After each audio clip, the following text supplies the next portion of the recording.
সাধারণত আমরা প্রোস্টেট ক্যান্সারের রিস্ক ফ্যাক্টরগুলোকে দুইভাবে ভাগ করে থাকি। মডিফিয়েবল রিস্ক ফ্যাক্টর যা কন্ট্রোল করা যাবে, আর নন মডিফিয়েবল রিস্ক ফ্যাক্টর যা কন্ট্রোল করা সম্ভব নয়। কোন রিস্ক ফ্যাক্টরগুলো কন্ট্রোল করা সম্ভব নয়? যেমন আমরা জানি প্রোস্টেট ক্যান্সার বয়স বাড়ার সাথে সাথে বৃদ্ধি পাবে। এটা ঝুঁকিটি বৃদ্ধি পাবে, যেমন যদি 50 বছর পার হয়ে যায়, 50 বছর বয়সের পর থেকে বয়স বাড়ার সাথে সাথে প্রোস্টেট ক্যান্সার হওয়ার সম্ভাবনা বৃদ্ধি পেতে থাকে। তাছাড়া বংশগত কারণ, যেমন ফার্স্ট ডিগ্রি রিলেটিভ, বাবা ভাই যদি প্রোস্টেট ক্যান্সারে আক্রান্ত থাকে, সেক্ষেত্রে প্রোস্টেট ক্যান্সার হওয়ার সম্ভাবনা দ্বিগুণ বেড়ে যায়।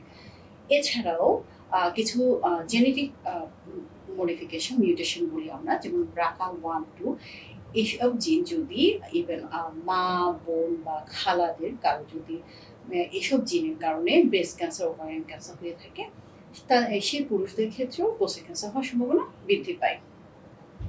এবার আসুন মডিফিয়েবল রিস্ক ফ্যাক্টর।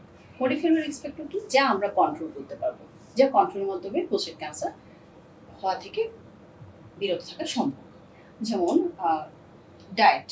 সাধারণত প্রোস্টেট ক্যান্সার হয়ে থাকে ফাস্টফুড খাওয়ার কারণে, লো ফাইবারযুক্ত খাবার খাওয়ার কারণে, এবং অতিরিক্ত তেল, চর্বি, ভাজা পোড়া খাওয়ার কারণে হতে পারে।